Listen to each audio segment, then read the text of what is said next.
Nakatikim ka na ba ng cream cheese tiramisu? Tara, gawa tayo. Kailangan natin ng 6 egg yolks at 1/2 cup of white sugar. I-mix lang natin at i-broil natin. Haluin mabuti hanggang mag-combine o matunaw ang asukal. Sa isang bowl, maglagay tayo ng cream cheese, 1/2 cup of condensed milk at i-beat natin silang dalawa.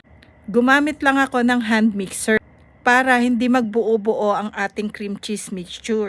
Tapos, hinalo ko na ang ating egg mixture. Tapos, using the hand mixer, binit ko lang ulit silang dalawa. In a separate bowl, naglagay ako ng whipping cream. Tapos, binit ko lang siya using the hand mixer.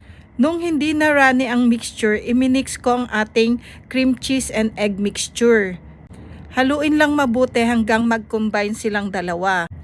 In a separate bowl, magtimpla naman tayo ng ating coffee mix. Naglagay ako ng 5 teaspoon na coffee granules. Minix ko lang silang mabuti with hot water. Naglagay din ako ng 2 tasang tubig at 3 teaspoon ng asukal para hindi masyadong mapait ang ating coffee mixture. Hinalo ko lang mabuti. Kinuha ko na ang ating lagayan para mag-assemble na tayo ng ating tiramisu.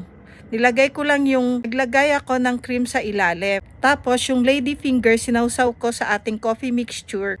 Tapos nag-top din ako uli ng cream. Tapos nag-top uli ako ng lady finger na sinoke natin sa ating coffee mixture. Tapos naglagay ulit ako ng cream.